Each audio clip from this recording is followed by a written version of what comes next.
Hello বন্ধুরা, কেমন আছেন আপনারা সবাই? আশা করি আপনারা সবাই ভালো আছেন। অনেকদিন পর আপনাদের একটা টপিক নিয়ে আসলাম।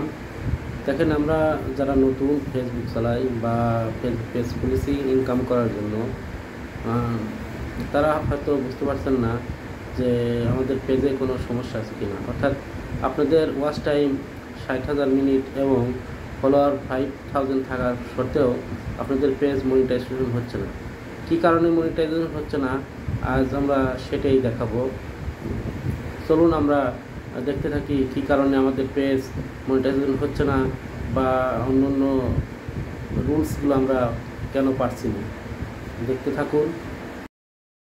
মনিটাইজেশনের সমস্যা হচ্ছে, কী কারণে সমস্যা হচ্ছে বা কোনো ধরনের ভায়োলেশন আছে কি না আপনি কীভাবে চেক করবেন এবং সেটা কীভাবে ডিলিট করবেন, কারণ এই ভিডিওতে আমি সেটা আপনাদের কাছকে দেখাবো।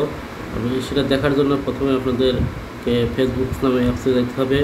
গিয়ে আপনার এই যে এখানে প্রোফাইল দেওয়া আছে, প্রোফাইলের ছবি ক্লিক করতে হবে। ক্লিক করার পরে আপনাদের হচ্ছে সাপোর্টিং বক্স পাবেন কোথায় দেখাচ্ছে। আমি আপনাকে সাপোর্টিং বক্স পাওয়ার জন্য আপনাকে এই যে যেতে হবে help and support. Help and সাপোর্টে গেলে আপনি এখান থেকে সাপোর্টিং বক্স, এই যে সাপোর্টিং বক্স দেখেন, আপনি যদি এখানে দেখবেন রিপোর্টসে কী আছে, রিপোর্টসের নো রিপোর্টস, তারপরে ইউর অ্যালার্ট নো ভায়োলেশন, অর্থাৎ আমার কোনো এখানে ভায়োলেশন নাই বা সমস্যা নেই। যদি আপনাদের কোনো সমস্যা থাকতো তাহলে আপনাদের এখানে কেমন দেখাতো আমি দেখাচ্ছি আপনাদের।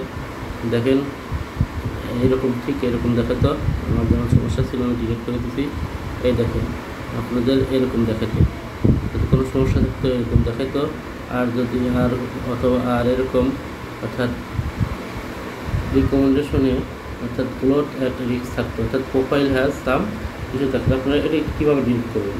ডিলিট করার জন্য চলেন আপনাদেরকে আমি দেখাই আপনারা এই কীভাবে ডিলিট করবেন। ডিলিট করার জন্য আপনাদেরকে ফেসবুক আইডিতে যাইতে হবে।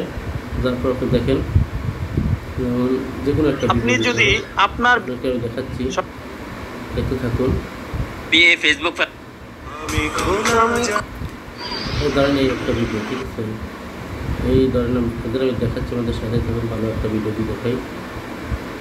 ভিডিও ভাইরাল করে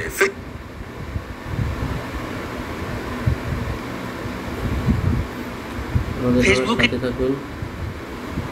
এই ধরনের একটা ভিডিও, ঠিক আছে। এই ভিডিও থেকে এরকম গেলেন, কপি লিঙ্ক করলেন, কপি লিঙ্ক করার পরে চলে গেলেন কোথায়, এখানে গুগল করে যাবেন। গুগল করে দিয়ে এখানে পেস্ট করলেন, পেস্ট করে দিলেন।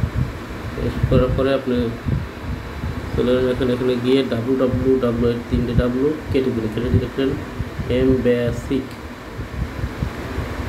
লিখে এমবেসিকে গিয়ে গোতে গেলেন। এখানে গোতে যাওয়ার পরে স্ক্রল বাটন চাপে নিচে যাবেন। নিচে গিয়ে দেখবেন লেখা আছে হেল্পে গেলাম। হেল্পে গিয়ে লেখা আছে সাপোর্টিং বক্সে গেলেন। দেখেন আমার এখানে সাপোর্টিং বক্সে কোনো SMS নাই, তাই আমি আগে ডিলিট করে দিতে যদি কোনো থাকতো তাহলে আপনি সেটা চাপ দিতেন, দেখাইতো ফুল মেসেজে ক্লিক করতেন, আসলে ডিলিট অপশন।